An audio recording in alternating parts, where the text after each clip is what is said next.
Welcome to Heart of Economy. Today we're not just telling you a piece of news.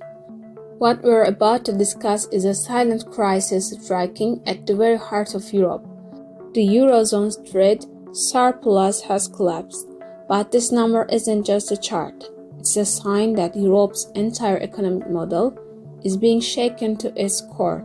In June, exports fell by 2.4%, while imports jumped by more than 3%.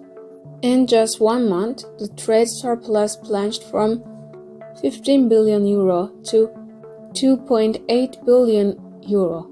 This dramatic drop tells us one thing: Europe's growth model, built on selling to the outside world, is no longer working. Today, we'll explore the causes, the consequences, and the hidden ripple effects of this collapse, because this isn't just about Europe, it's about the future of the global economy.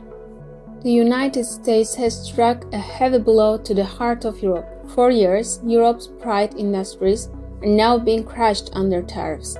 Take Germany's auto sector, BMW, Mercedes, Volkswagen. These brands are more than just cars, they are symbols of Europe's technological power. Now, the US has slapped a 25% tariff on them. Each car costs thousands of dollars more, and American consumers are turning to domestically made alternatives instead. Italy's steel and aluminum producers, the backbone of Europe's industry for decades, are facing tariffs of up to 50%. This isn't just lost sales. It means production lines shutting down, factories downsizing, and tens of thousands of workers facing an uncertain future. Tariffs are, in reality, invisible weapons. You don't hear the gunfire, but the destruction is as devastating as war. As Paul Krugman once said, tariffs break supply chains, shrink markets, and pit economies against each other. This is exactly what Europe is living through right now. For years, European leaders have said, if America closes its doors, other markets will open. China, India, Brazil, these were presented as new hope. But June's data proves otherwise. Exports to China dropped 12%. That's not just a number, it's a shift in the global balance. China needs fewer European goods because it's building its own industries. Why buy Chinese from Germany when you can make your own? Sales to India and Brazil also fell by around 5%. So yes, those doors are cracked open, but not wide enough. Why? Because the world has changed. The stronger euro has made European products more expensive, while Asian economies have ramped up their capacity with cheap labor. Products once unique to Europe can now be made in Asia at a fraction of the cost. As Mohammed El-Arian put it, global trade is no longer a system with Europe at the center. Power is shifting rapidly to Asia. Europe's growth model rests on a simple equation: weak domestic consumption offset by exports. Germany's machines went to China. France's airplanes flew to America. Italy's luxury goods sold in the Gulf. This chain fueled European growth, but now the export engine is stalling. And when the engine stops, who will keep the machine running? Domestic demand is weak. Households are in debt. Governments are strapped with budget deficits. Internal consumption cannot replace external demand. Europe is losing its growth pillar.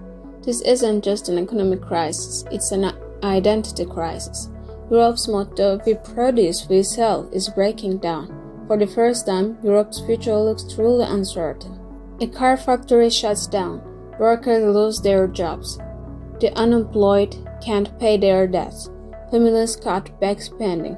The small shops in their neighborhoods suffer. Banks get burdened with bad loans. A small collapse spreads like falling dominoes, rippling across society.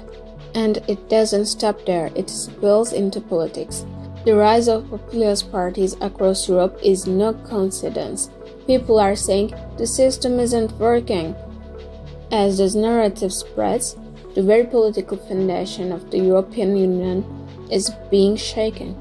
History gives us a lesson. In the 1980s, when a trade war broke out between the US and Japan suffered heavy losses, but it quickly pivoted to technology and rebuilt itself. Europe now faces the same choice: transform or fall behind. Europe stands before the paths. First, negotiate with the US, cut tariffs, buy time, but that's not a permanent solution. Second, strengthen domestic markets, boost investment and consumption. But Europeans are already struggling under inflation and debt. Third, a long-term transformation, artificial intelligence, digitalization, green energy. Europe cannot compete with cheap labor, but it can win through high technology. As Nouriel Roubini warns, if the West doesn't innovate in production, it will lose at the East. For Europe, that warning has never been more urgent. This isn't just Europe's crisis, because global supply chains are deeply connected. If a single bolt in a car comes from Europe, that bolt just got more expensive. That cost trickles down to American consumers, to Asian producers. When the chain breaks, the shockwaves spread everywhere, and those waves don't just mean higher prices. They fuel global recession fears. As we move deeper into 2025, the world economy will only grow more uneasy. The result is clear. Europe's export engine has faltered. US tariffs, a stronger euro, and global competition have combined to slam Europe into the wall. From here, the choices are stark. Either build a new model or fall behind in the global race. This isn't just a European problem, it is a turning point for the entire world. At Heartofeconomy, we don't just give you numbers, we uncover the story behind them. This is more than a trade statistic. This is a fracture point that could define Europe's future. Thank you for watching. Don't forget to subscribe and turn on notifications, because here we reveal not just the news but the hidden face of the economy. Stay tuned. See you in the next time.